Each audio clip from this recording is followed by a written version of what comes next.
Anthony pulled his truck into the parking lot of Miller's hardware store, the morning sun reflecting off the large glass windows.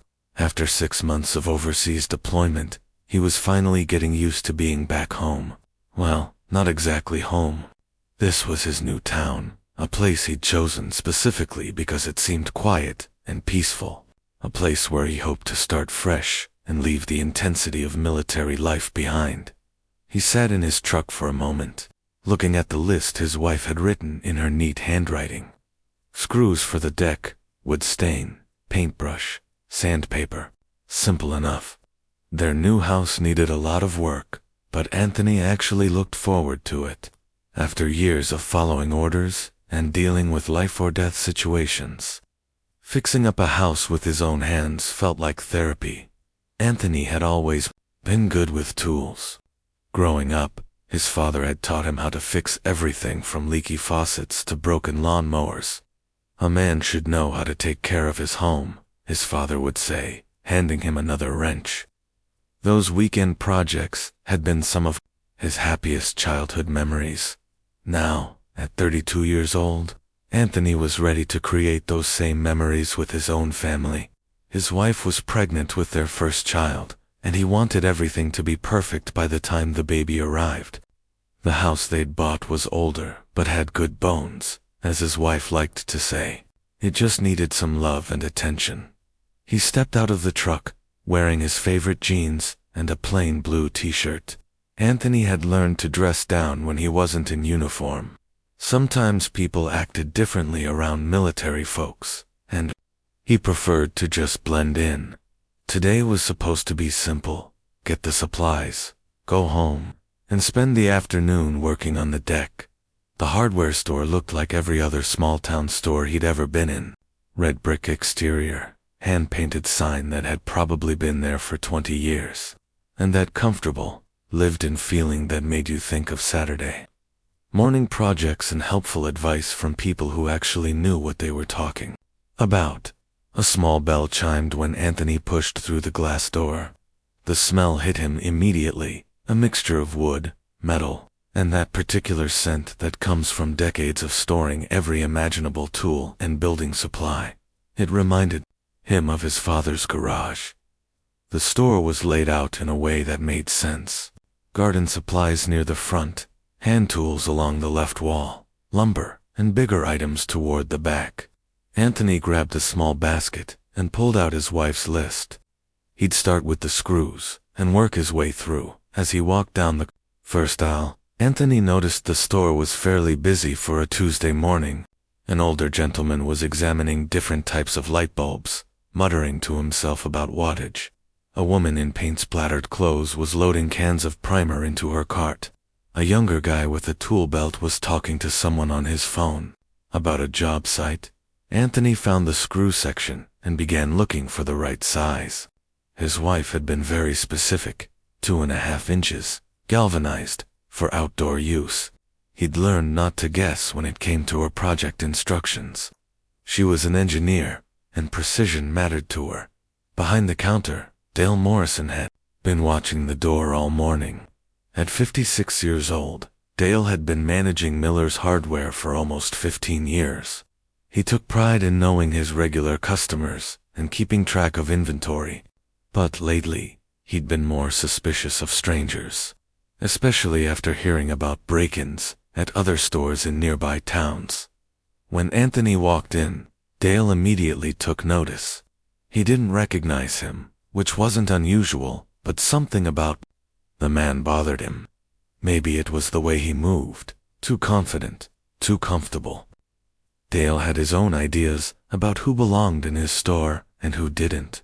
Anthony was completely focused on his shopping list, comparing different types of screws and checking prices. He wanted to make sure he got everything right the first time. There was nothing worse than getting halfway through a project and realizing you had the wrong supplies. From behind the counter, Dale kept watching. He told himself he was just being cautious, looking out for shoplifters like any good manager would do. But his attention seemed focused on Anthony more than any of the other customers. Anthony moved to the wood stain section, reading labels carefully. He wanted something that would protect the deck but still let the natural wood grain show through. His wife had found pictures online of exactly the look she wanted, and Anthony knew she'd be disappointed if he chose the wrong shade. As he crouched down to look at the bottom shelf, Anthony heard footsteps behind him. He looked up to see Dale standing at the end of the aisle, pretending to organize some hanging merchandise, but obviously keeping an eye on him. Anthony stood up and smiled politely. "Morning," he said, the way he'd been taught to greet people since he was a child. Dale nodded slightly, but didn't return the smile. "Help you find something?" he asked, his tone more suspicious than helpful. "I'm good, thanks," Anthony replied. "Just looking for the right wood stain." Dale lingered for a moment longer before walking away, but Anthony could feel eyes on him as he continued shopping. It made him uncomfortable, but he tried to ignore it. Maybe the manager was just having a bad day. Anthony found the stain he wanted and moved on to paintbrushes. The store had a good selection, and he took his time choosing one that would give him smooth, even coverage. He'd learned from experience that cheap brushes left streaks and made any painting job look amateurish. By now, Dale had made 2 more passes through Anthony's area, each time finding some reason to straighten merchandise or check something that apparently needed his immediate attention. Other customers were starting to notice the manager's behavior, though Anthony remained focused on his shopping. Near the paintbrush display, Anthony overheard 2 customers talking about a community barbecue the following weekend.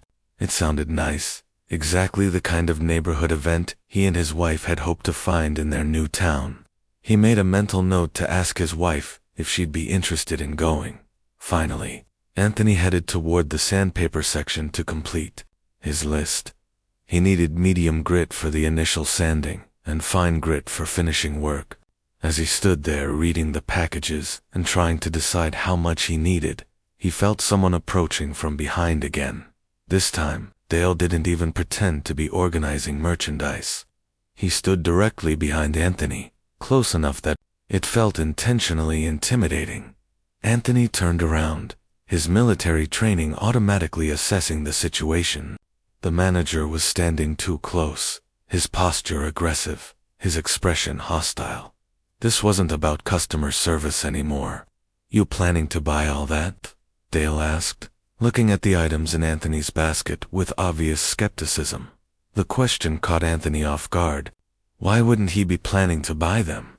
That's why people came to stores. "Yes, sir," he answered politely, though he could feel his muscles tensing. Dale's eyes narrowed. "You got money for all that?"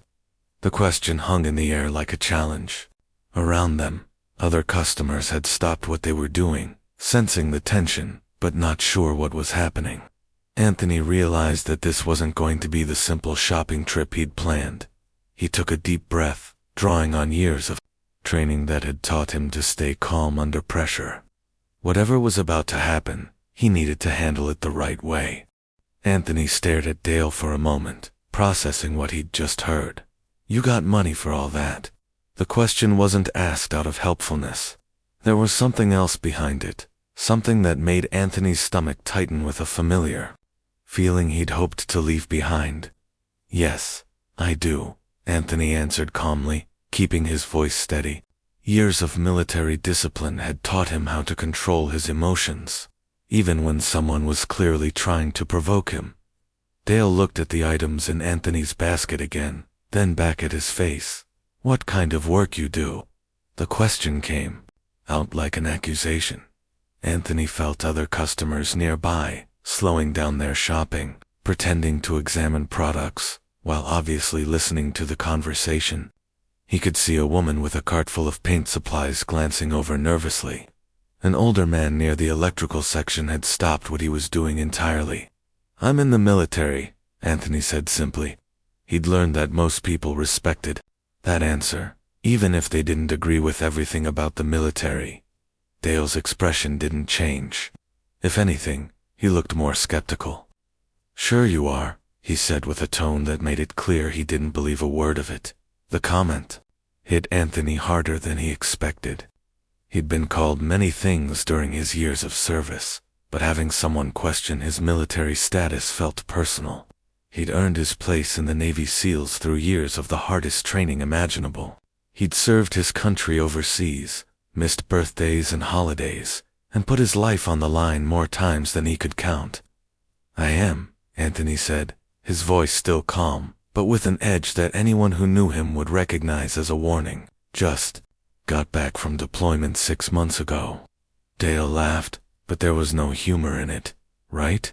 And I'm supposed to believe that? He gestured toward Anthony's casual clothes. "You don't look like any soldier I've ever seen." The comment stung because Anthony knew exactly what Dale meant. He'd heard variations of it before, sometimes from people who couldn't believe that someone who looked like him could be in special forces. It never stopped hurting, but he'd learned to deal with it professionally. "Not all soldiers look the same," Anthony replied, still keeping his tone respectful, despite the anger building inside him. By now, the conversation had attracted the attention of most customers in the front of the store. A young mother with 2 small children had moved her cart away from the area, clearly uncomfortable with the tension. But others were staying, watching to see what would happen next. Dale stepped closer to Anthony, invading his personal space, in a way that felt deliberately intimidating. "Look, I don't know what game you're playing, but I don't like troublemakers in my store." "I'm not causing any trouble," Anthony said, his military training kicking in. "Stay calm, assess the situation. Don't escalate unless necessary. I just want to buy these supplies and go home to my wife." "Your wife?" Dale's tone suggested. He found this hard to believe too. "What's she going to say when you come home empty-handed?" Anthony felt his jaw clench. Now Dale was bringing his family into it, questioning not just his military service, but his entire life. "She's not going to have to worry about that, because I'm going to pay for these items and leave." Dale shook his head slowly. "No, I don't think so. I don't like your attitude, and I don't trust people who come into my store making up stories." "Making up stories?" Anthony repeated, genuinely confused. "What stories?" "I told you I'm military and I want to buy these supplies. That's not a story. That's the truth." "Sure it is," Dale said sarcastically. "And I bet you've got all kinds of other stories too, right? About how hard life has been for you." The comment was loaded with implications that made Anthony's face burn with anger.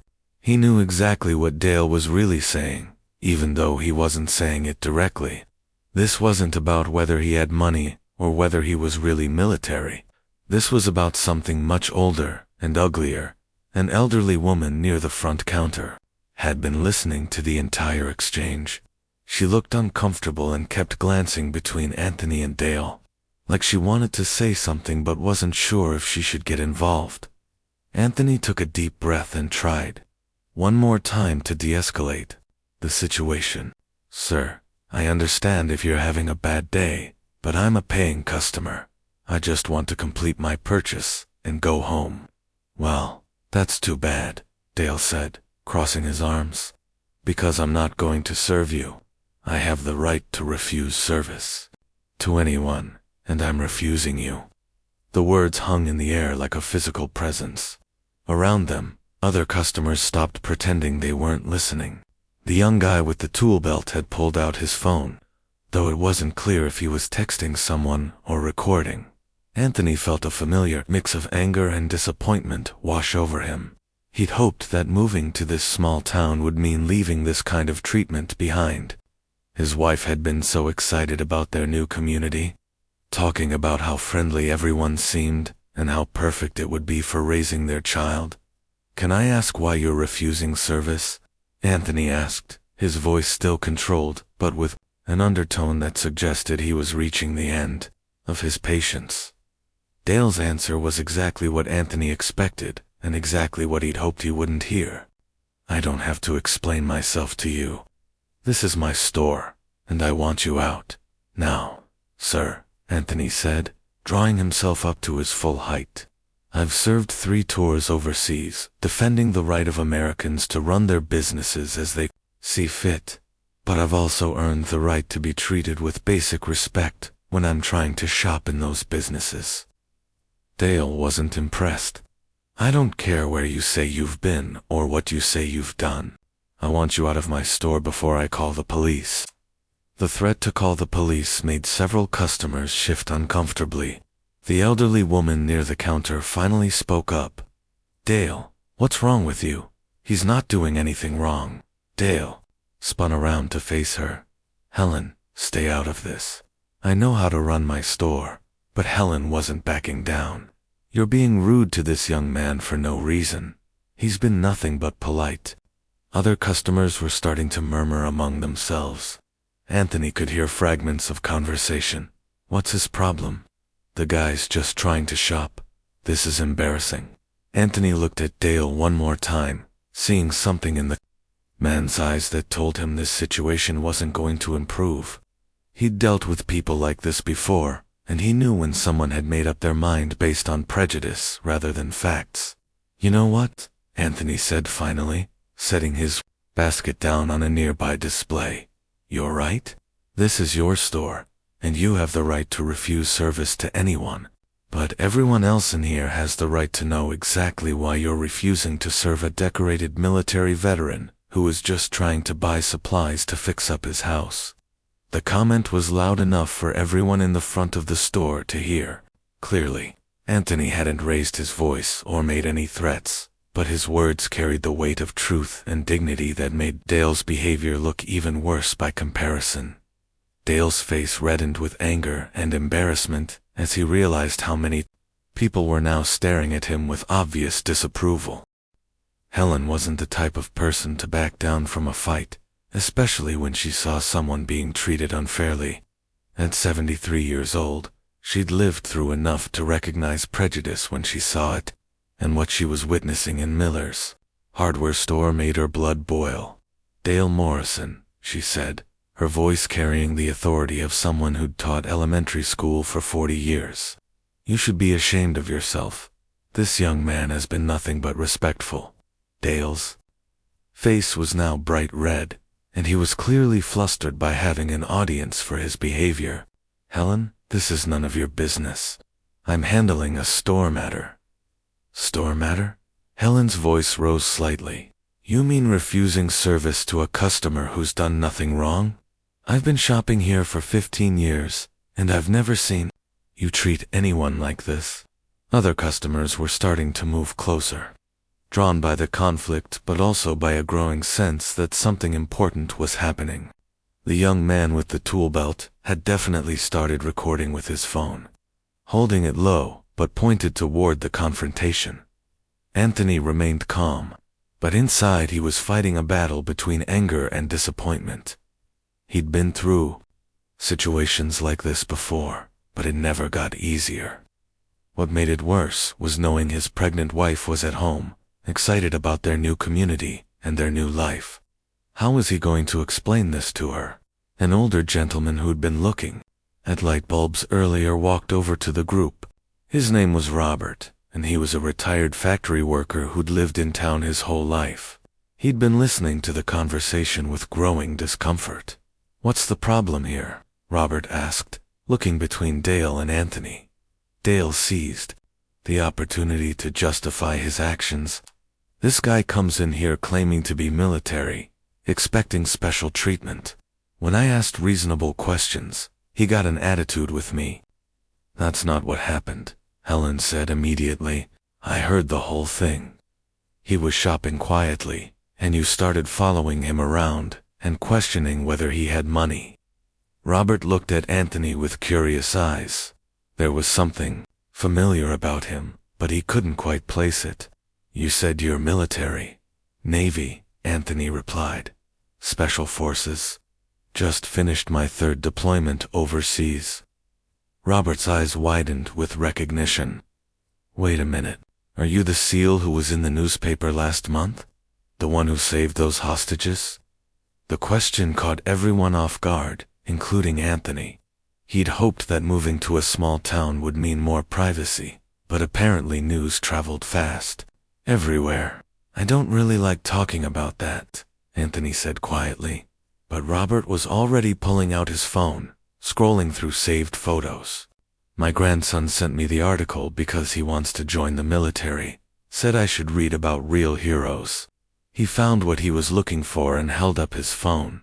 This is you, isn't it? On the screen was a newspaper photo of Anthony in his dress uniform, standing next to a naval commander during a ceremony. The headline read, "Local Navy SEAL receives medal for heroism in rescue operation."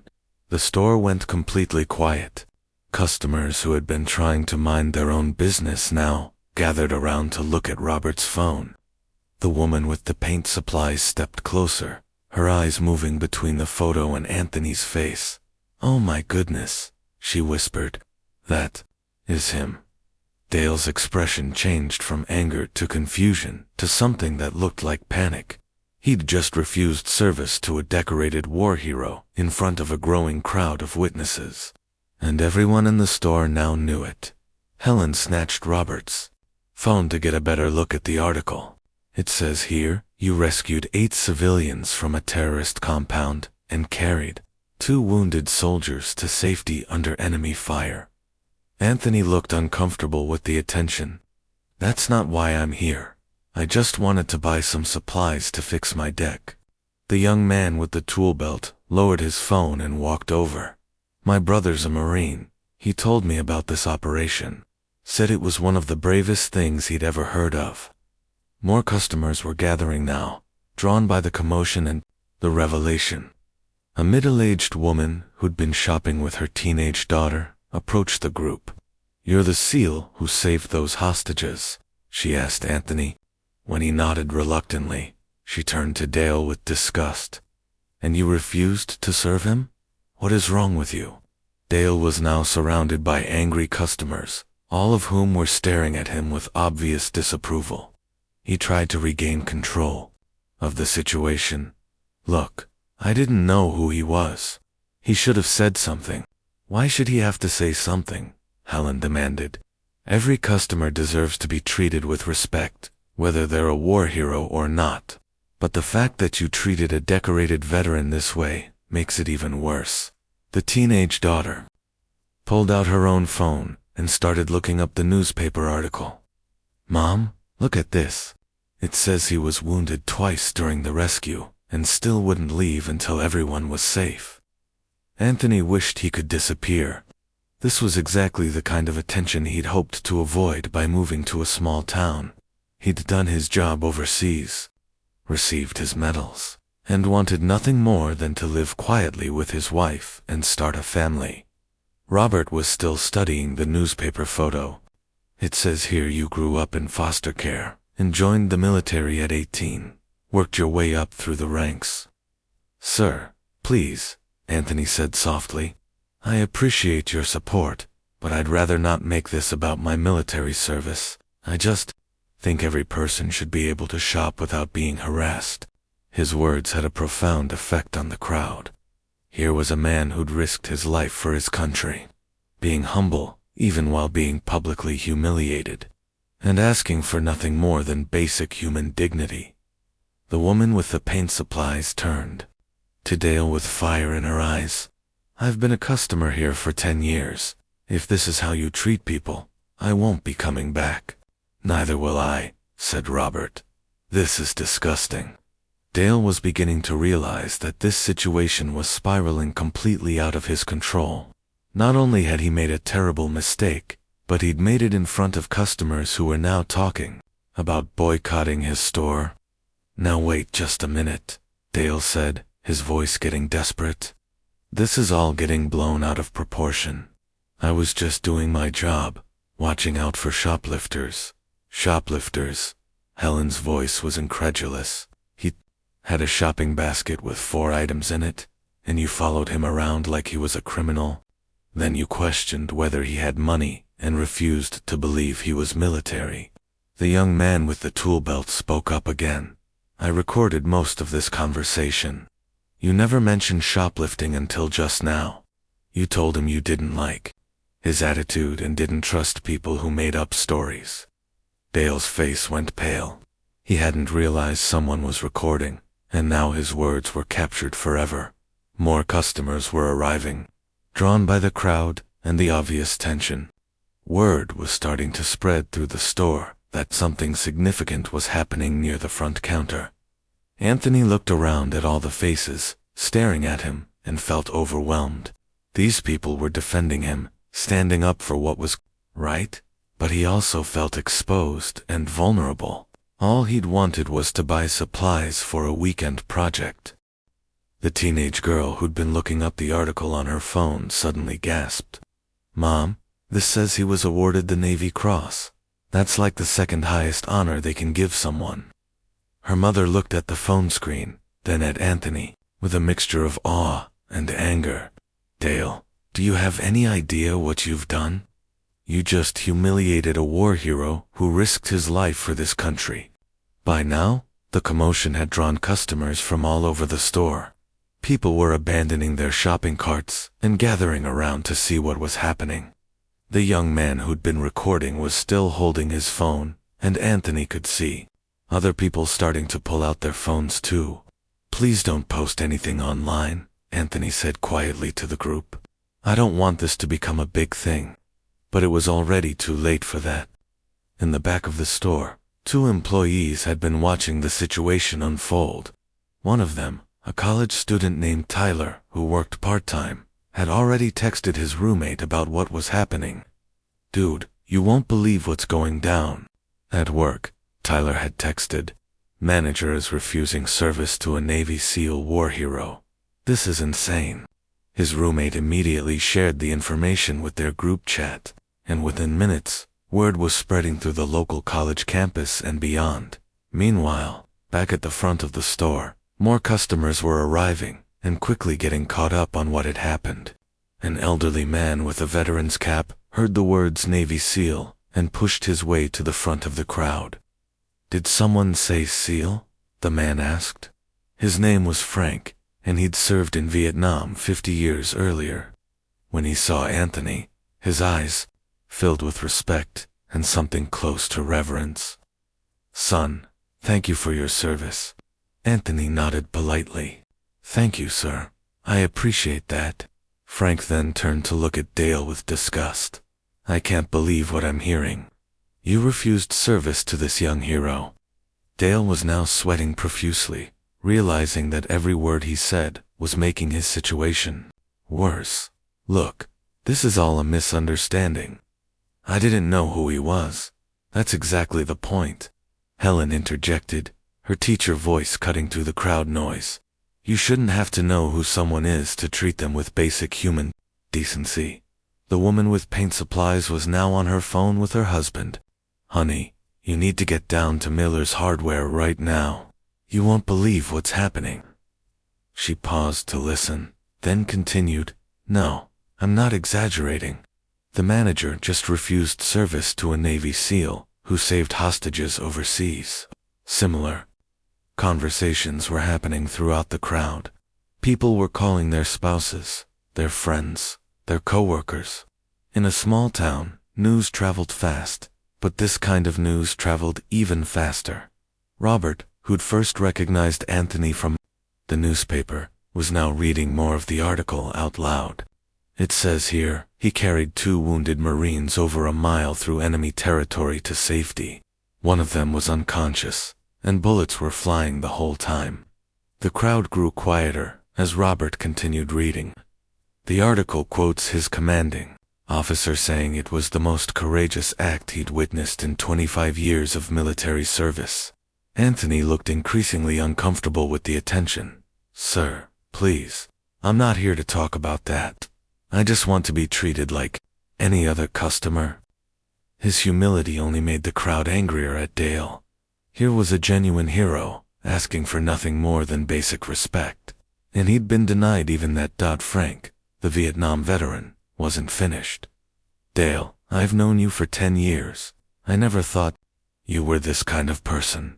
But what you did here today shows your true character." Dale tried one last time to defend himself. "Frank, you don't understand. I have to be careful about who I serve. There's been crime in the area." "Crime?" The woman with the paint supplies looked incredulous. What crime was he committing? Shopping while black? Is that your definition of criminal behavior?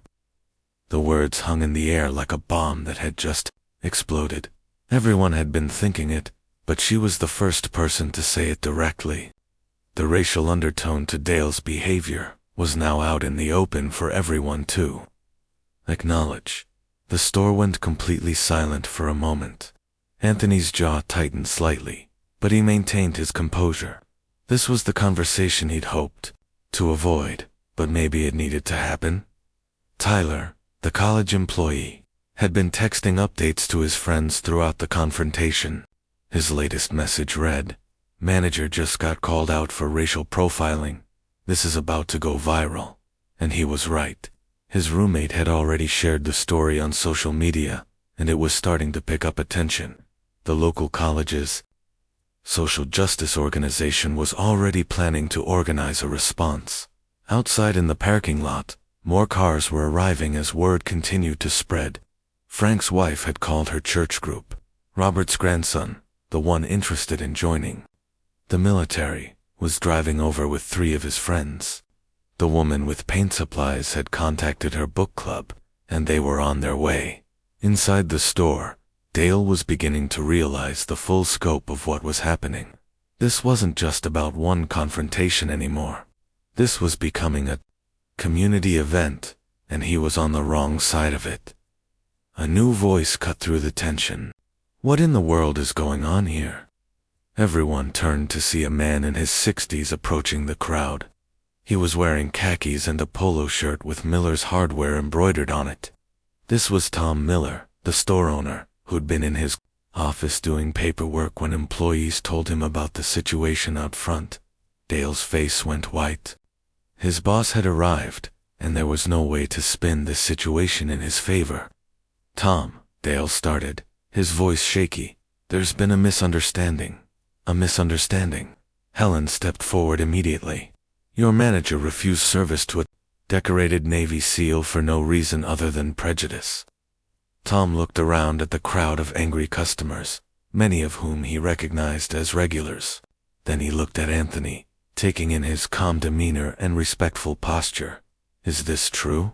Tom asked Dale directly. Before Dale could answer, Robert held up his phone again. "This is him, Tom.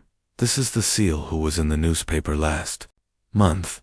The one who saved those hostages and got the Navy Cross."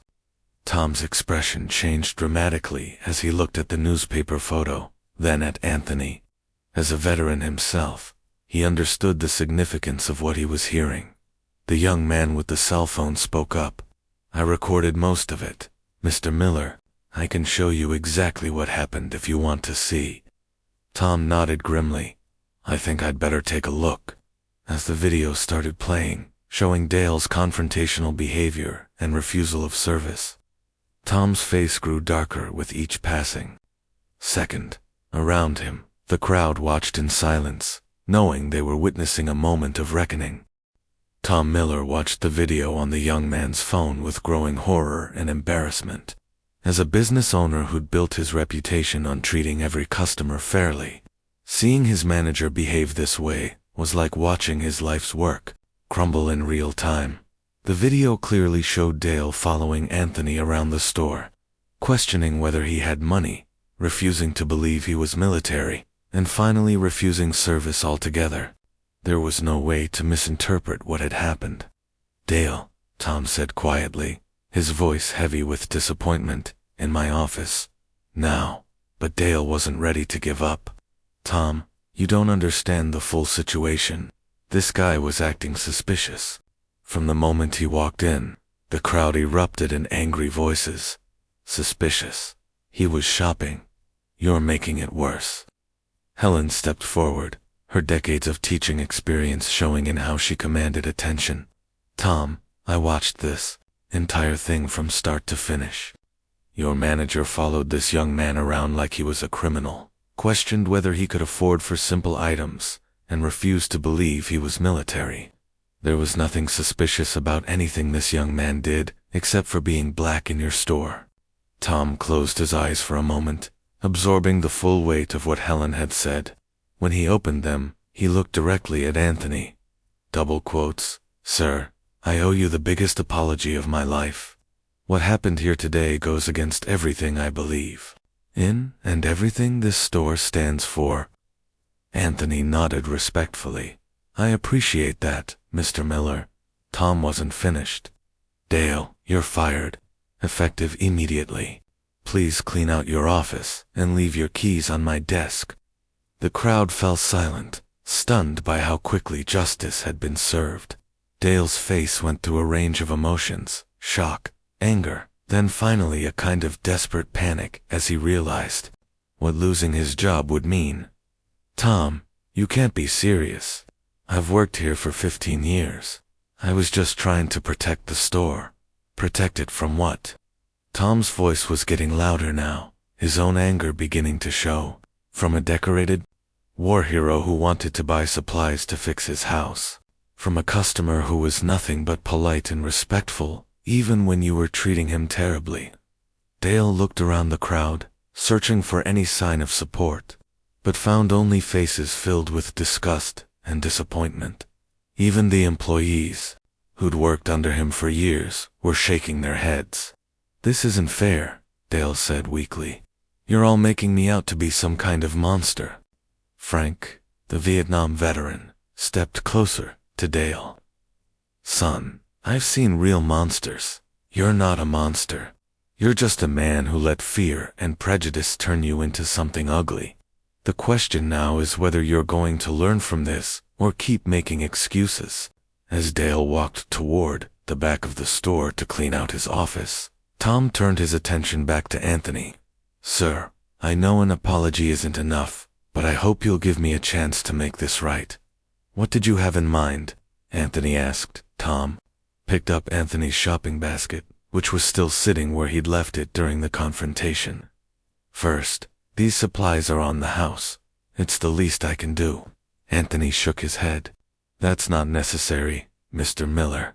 I can pay for my supplies. I know you can, Tom said, but I need to do this. For my own peace of mind. The crowd was listening to every word, and many people were smiling at the exchange. Here were two men, treating each other with dignity and respect, showing what the interaction should have looked like from the beginning. Tom continued. Second, I want to implement mandatory customer service training for all employees. What happened today can never happen again. Helen spoke up. Tom, that's a good start, but you might want to think bigger. This community needs to have a real conversation about how we treat people who are different from us. Robert nodded in agreement. Helen's right. This isn't just about your store. This is about who we are as a community. The woman with the paint supplies had an idea. What if we organized a community event? Something to bring people together and show that this town welcomes everyone. The suggestion sparked immediate interest. People started talking excitedly about possibilities. A community barbecue, a veteran appreciation event, a diversity celebration. Anthony watched this conversation with amazement. An hour ago, he'd been humiliated and ready to leave town. Now he was watching his new neighbors come together to create something positive from a negative experience. Tyler, the college employee who'd been texting throughout the incident, spoke up. Mr. Miller, what happened here is already going viral on social media, but we could use that attention for good. Show people that this community doesn't tolerate discrimination. Tom nodded thoughtfully. Tyler, I want you to help me draft a statement for social media and the local newspaper. We need to be transparent about what happened and what we're doing to make sure it never happens again. Anthony was overwhelmed by the response. These people barely knew him, but they were going out of their way to make him feel welcome and valued. Frank approached Anthony with something in his hand. Son, I want you to have this. He held out a business card. I run a veteran support group that meets every Thursday. We'd be honored to have you join us. More people started approaching Anthony with offers of friendship and support. The woman with paint supplies introduced herself as a neighbor who lived just 3 blocks away. Robert's grandson arrived with his friends, and asked if Anthony would be willing to speak at their high school about military service. As the crowd began to disperse, many people made a point of shaking Anthony's hand or thanking him for his service. But what touched him most were the people who simply welcomed him to the community. Helen was one of the last to leave. She approached Anthony with a warm smile. "Young man, I hope what happened today doesn't change your opinion of this town. We're not all like Dale." "Actually," Anthony said, "it's done the opposite. I've learned that there are a lot more good people here than bad ones." Tom walked over with Anthony's supplies, now bagged and ready to go.